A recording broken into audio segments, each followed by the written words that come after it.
अब section second है case study first.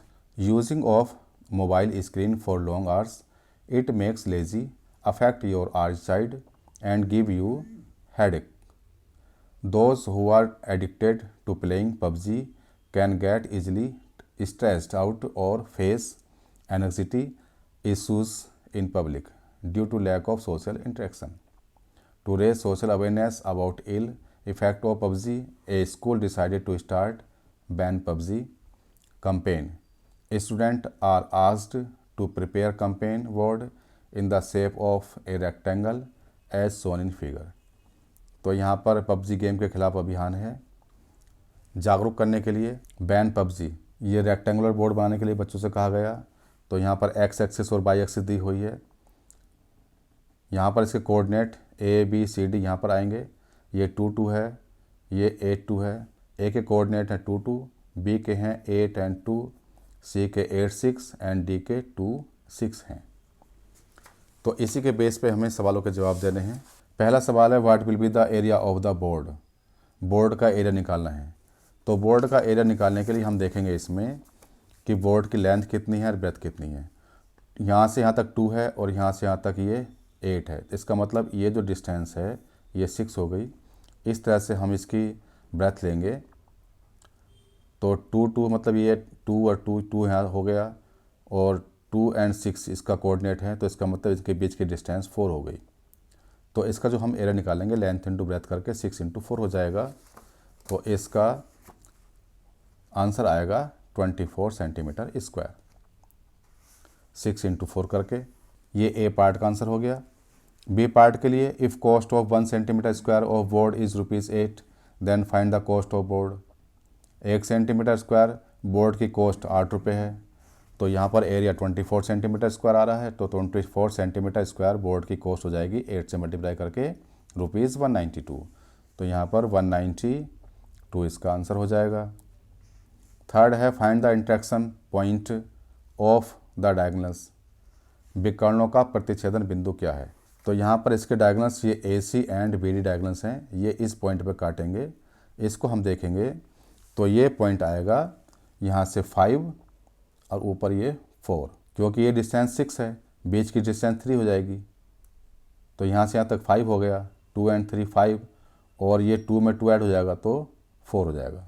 तो 5 एंड 4 इसका आंसर होगा। 5 एंड 4 ये इसका आंसर सही होगा। यहाँ पर लिखा हुआ है 5 एंड 4। नेक्स्ट है length of diagonal AC will be. विकर्ण AC की लंबाई क्या होगी। इसको फाइंड करने के लिए ये लेंथ 6 है, ये 4 है। तो AC स्क्वायर हो जाएगा 6 स्क्वायर प्लस 4 स्क्वायर। इसको यहाँ पर सोल्व किया गया है। 6 square plus 4 square, 6 square 36, 4 square 16, दोनों को ऐड किया 52 आ गया और इसका स्क्वायर रूट होगा 2 स्क्वायर रूट 13। ये सेंटीमीटर में है तो सेंटीमीटर इसका आंसर आ जाएगा। ई पार्ट है length of AD will be. AD की लंबाई क्या होगी। तो AD की लंबाई हम देख रहे हैं यहाँ पर AD कहाँ से कहाँ तक है, यहाँ से यहाँ तक AD है तो इसकी लेंथ 4 है। तो 4 सेंटीमीटर इसकी लंबाई हो जाएगी या 4 इसका आंसर हो जाएगा। तो यहाँ पर 4 इसका आंसर हो गया। Question number 18 case study second. Student studying in classroom in A mathematics class a teacher explain the concept for determining the mean by defining the formula. ये मीन निकालने का फार्मूला है। x बार होता है sigma FI/XI upon sigma FI, इस तरह से। तो यहाँ पर क्लास इंटरवल्स गिवन है, नंबर ऑफ़ स्टूडेंट्स ये फ्रिक्वेंसी होती है। क्वेश्चन है अध्यापक ने उदाहरण देते हुए कहा कि कक्षा 10 के 100 नंबर के पेपर में 30 छात्रों के प्राप्तांक उपरोक्त तालिका में दिए हैं। 100 मार्क्स का पेपर, 30 स्टूडेंट्स, इनके मार्क्स यहाँ पर गिवन हैं। इसका ए पार्ट है find the number of student securing more than और इक्वल टू 40 मार्क्स। कितने छात्रों ने 40 या उससे अधिक अंक प्राप्त किए। तो हम यह देखेंगे 40 और 40 से ज़्यादा। तो 7 6 6 6 इन सब को हम ऐड कर लेंगे। तो ऐड करने के बाद यह आ जाएगा 25। इसका मतलब ए पार्ट का आंसर हो गया 25। ये सही आंसर हो गया इसका। नेक्स्ट है find the cumulative frequency value in the interval 40 to 55। 40 to 55 ये क्लास इंटरवल है, इसकी हमें कॉम्युलेटिव फ्रिक्वेंसी निकालनी है, CF निकालनी है। तो अगर हम यहाँ पर कॉम्युलेटिव फ्रिक्वेंसी निकाल लें, ये फ्रिक्वेंसी है, ये कॉम्युलेटिव फ्रिक्वेंसी, तो 2 लिखा हमने, 2 में 3 ऐड किया 5, 5 में 7 ऐड किया 12, 12 में 6 ऐड किया 18, 18 में 6 ऐड किया 24 और 24 में 6 ऐड किया 30 आ गया। तो इसकी जो कॉम्युलेटिव फ्रिक्वेंसी है वो 12 आएगी। तो इसका आंसर 12 सही हो गया। सी पार्ट है through cumulative frequency table which central measurement can be determined. संचयी बारहमारता तालिका से कौन सी केंद्रीय माप का निर्धारण होता है। तो हमें मालूम है कि जब हम कॉम्युलेटिव फ्रिक्वेंसी या संचयी बारहमारता बनाते हैं तो उससे हम माध्यिका या मीडियन कैलकुलेट करते हैं। तो इसका आंसर माध्यिका हो जाएगा। इसका एक पार्ट और है, D part, find the lower limit of median class. Median class की लोअर लिमिट क्या होगी। तो यहाँ पर हम देखेंगे, पहले हमें मीडियन क्लास निकालनी होगी। यहाँ पर टोटल हैं 30 स्टूडेंट्स, तो n/2 करेंगे 30/2 15 आएगा। और 15 को हम देखेंगे कॉम्युलेटिव फ्रिक्वेंसी में, तो 15 कॉम्युलेटिव फ्रिक्वेंसी में 18 वाली टेबल में आएगा, यहाँ पर आएगा। तो ये मीडियन क्लास हो जाएगी और इसकी लोअर लिमिट 55 है। इसका मतलब lower limit of median class 55 हो गई और 55 इसका ये आंसर सही होगा। Some students of class 10th went on an educational tour to Sikkim with their maths teacher. Their teacher told them about the highest peak of India and world third highest mountain range Kanchenjunga. It lies between Nepal and Sikkim. Its height is 8586 meter. Teacher asked the student to solve the following questions. कक्षा 10 के कुछ अपने math के teacher के साथ में Sikkim tour पर गए और वहाँ पर अध्यापक ने उन्हें देश की सबसे ऊंची और दुनिया की तीसरे सबसे ऊंची चोटी कंचनजंगा के बारे में बताया। इसकी जो ऊंचाई है 8586 मीटर है। टीचर ने निम्नलिखित क्वेश्चंस के आंसर देने के लिए बच्चों से कहा। पहला क्वेश्चन है, a student standing on road सा टुवार्ड द पीक। एक स्टूडेंट रोड पर खड़ा हुआ है, पीक की ओर देख रहा है, चोटी की ओर देख रहा है। The angle between his I and peak will be. तो पीक और उसकी आंखों के बीच में जो एंगल बनेगा उस एंगल को क्या कहेंगे हम। तो उसको हम कहेंगे एंगल ऑफ एलिवेशन। जब हम ऊपर की ओर देखते हैं तो उन्नयन कोण बनता है, एंगल ऑफ एलिवेशन बनता है। इसका सेकंड पार्ट है, a climber is standing on the peak and saw the bus coming on road. The angle between his sight and bus is. एक पर्वतारोही चोटी पर खड़ा होकर सड़क मार्ग पर चलने वाली बस को देख रहा हो तो उसकी आंख और बस के बीच बनने वाला कोण होगा।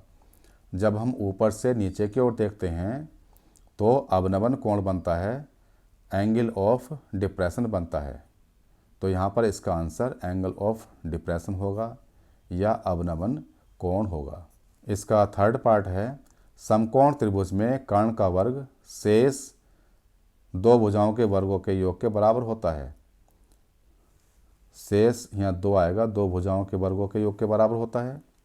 तो यह कथन पाइथागोरस प्रमेय का है या थेल्स प्रमेय का है। तो हमें मालूम है कि यह कथन पाइथागोरस प्रमेय से लिया गया है। फोर्थ पार्ट है, वैल्यू ऑफ tan 60 डिग्री या tan 60 डिग्री का मान होता है। तो हमें मालूम है इसका मान √3 होता है। ये सही हो गया। अब क्वेश्चन नंबर 20 है, case study fourth. A car moves on a highway, the path traced by the car is shown below.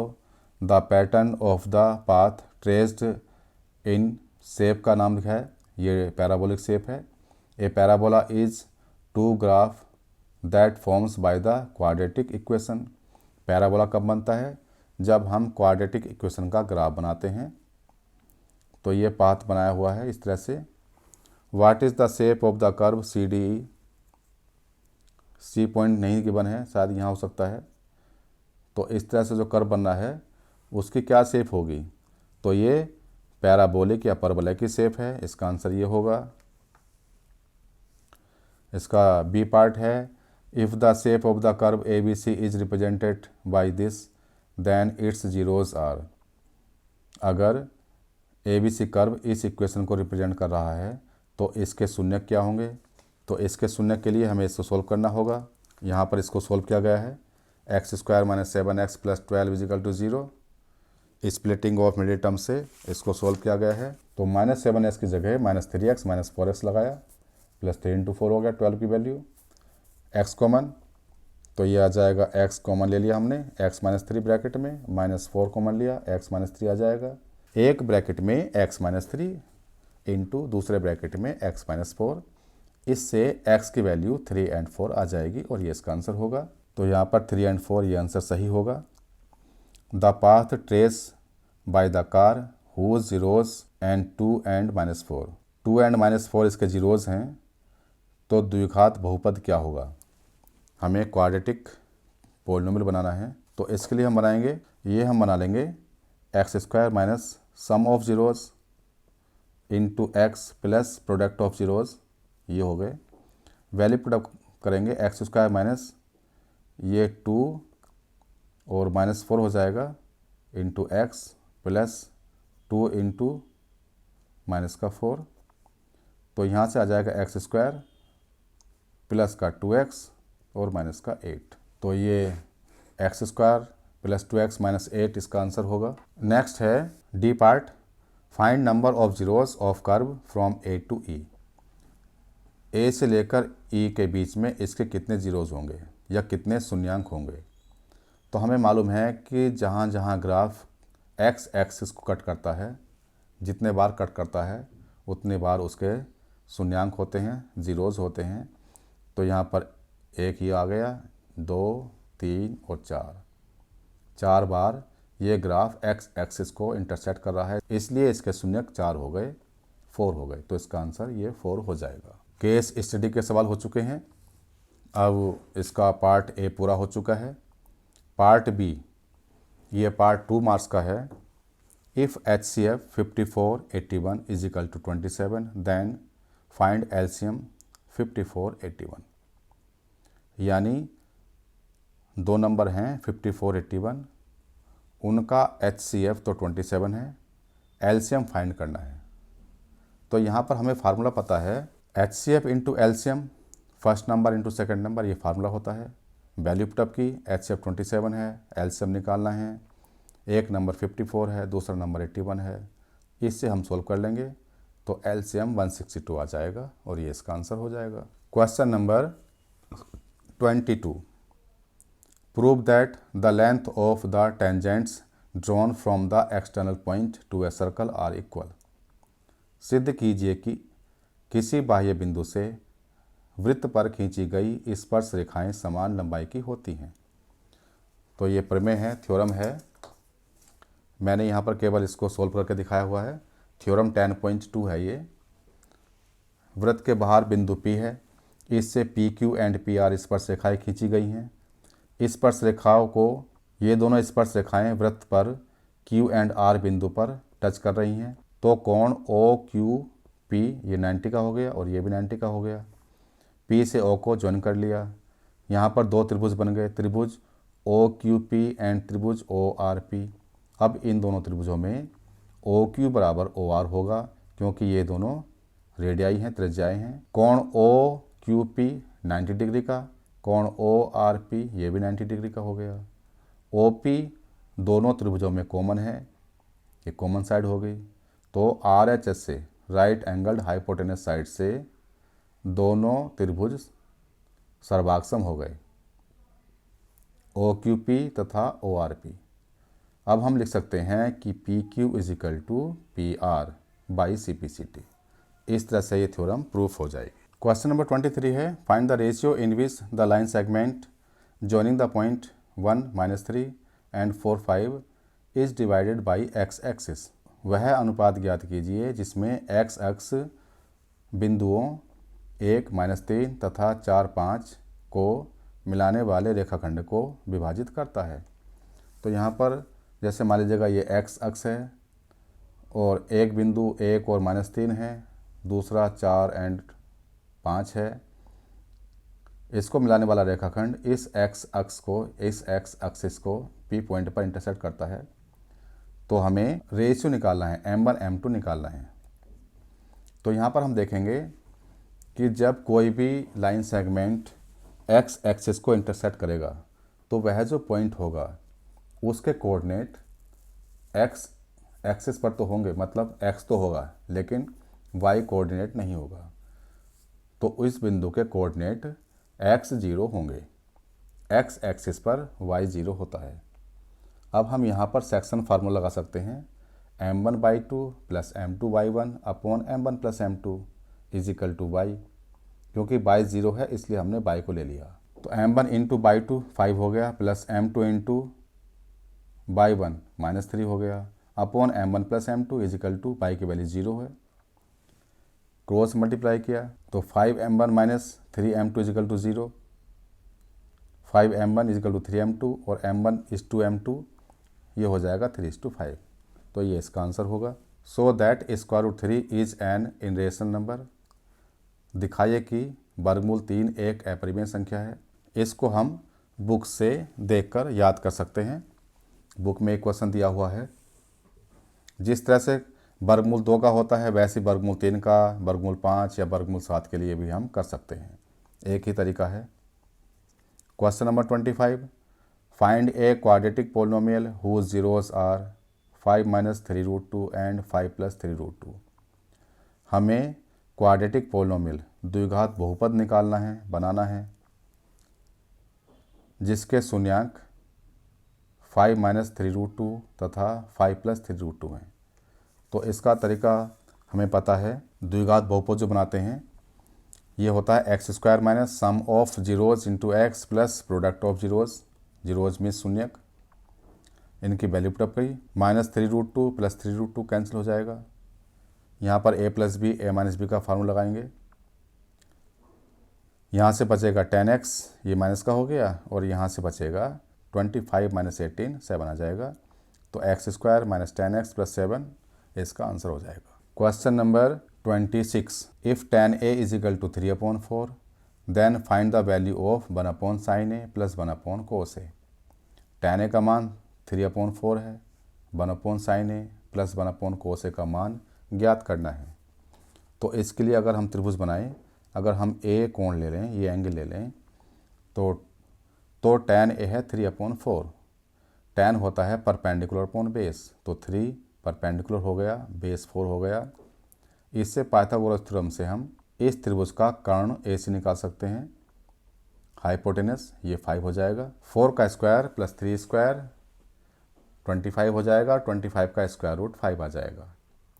Sign A होता है परपेंडिकुलर अपॉन हाइपोटेनस, तो साइन A हो गया 3/5, cos A हो जाएगा 4/5। इनका हमें रेसिप्रोकल ऐड करना है, तो 1/sin A हो गया 5/3, 1/cos A हो गया 5/4।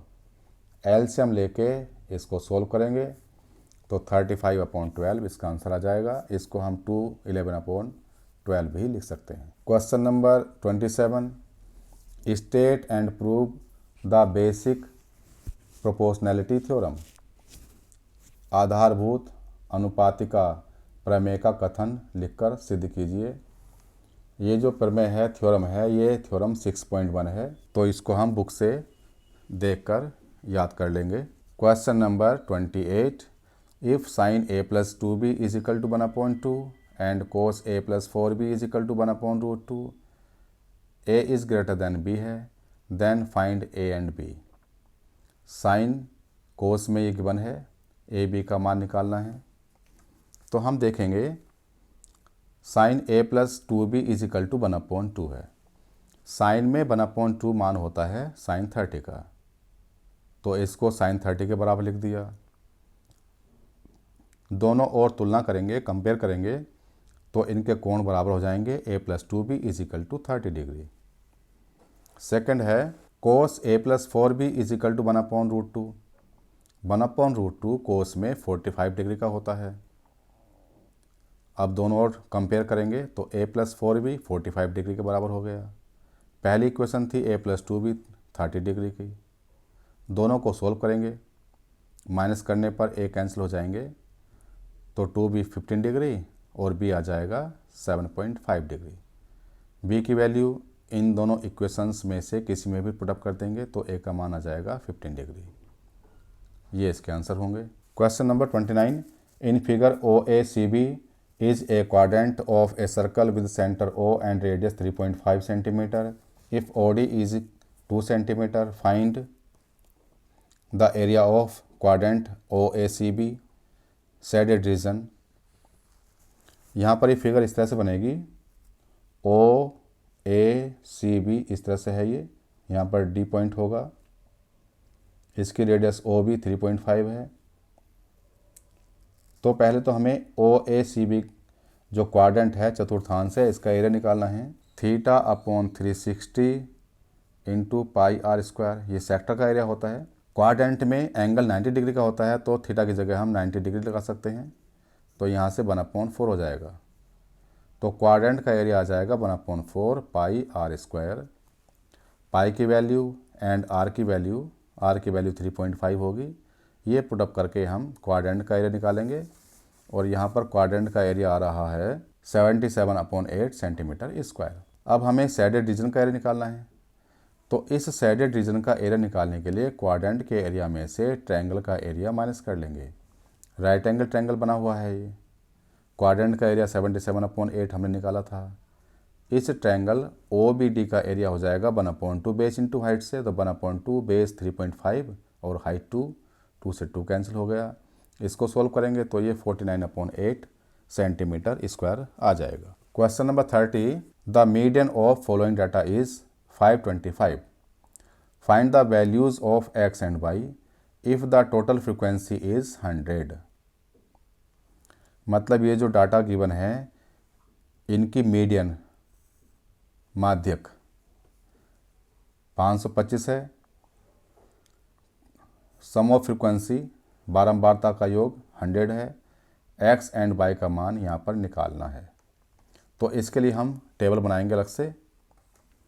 ये हमने टेबल बनाई है, क्लास इंटरवल्स वर्ग अंतराल हैं यहाँ पर, 0 से 100, 100 to 200, 200 से 300, इस तरह से 900 to 1000।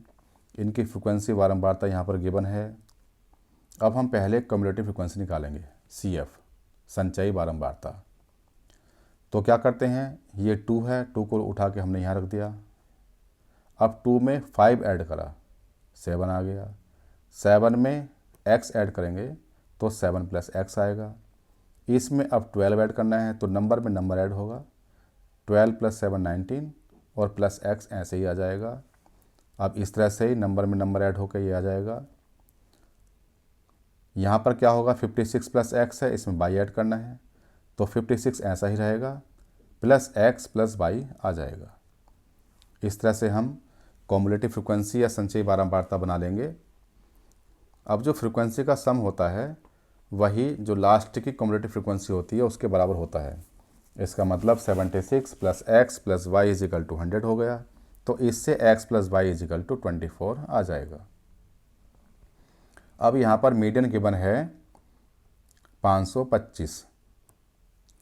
तो मीडियन फाइंड करने के लिए क्या करते हैं, हम n/2 लेते हैं। n है यहाँ पर 100, 100/2 50 आ गया। 50 को हम देखेंगे कॉम्युलेटिव फ्रिक्वेंसी वाली टेबल में, संचयी बारंबारता में। 50 यहाँ पर नहीं आ सकता, यहाँ पर 50 जरूर आ जाएगा, क्योंकि ये 56 + x है। इसका मतलब मीडियन क्लास जो होगी वो ये वाली हो जाएगी। इसकी लोअर लिमिट 500 है, ये L हो जाएगा। इसकी फ्रिक्वेंसी 20 और इसकी कॉम्युलेटिव फ्रिक्वेंसी इससे ऊपर वाला देखेंगे हम। मीडियन क्लास से पहली वाली क्लास की कॉम्युलेटिव फ्रिक्वेंसी देखेंगे, तो ये 36 + x, ये CF हो जाएगा। अब हमें फार्मूला मालूम है, L + n/2 - CF/f × h median होती है। L 500 है, n/2 50 हो गया, माइनस CF लगा दिया, /f लगा दिया, × h। क्लास साइज यहाँ पर 100 का है, 0 से 100, 100 से 200, तो क्लास साइज 100 का हो गया। 100 हमने यहाँ पर पुटअप किया, 20 से 5 टाइम्स कैंसिल हो गया ये, 500 को राइट में ले जाएंगे, 525 माइनस 500 25 बचेगा। तो इसको सोल्व करेंगे, सोल्व करके x की वैल्यू 9 आ गई। अब हम x की वैल्यू यहाँ पुटअप करेंगे। इक्वेशन है x plus y is equal to 24, तो इससे y इज इक्वल टू 15 आ जाएगा। तो इस तरह से हमने x एंड y की वैल्यू फाइंड कर ली है।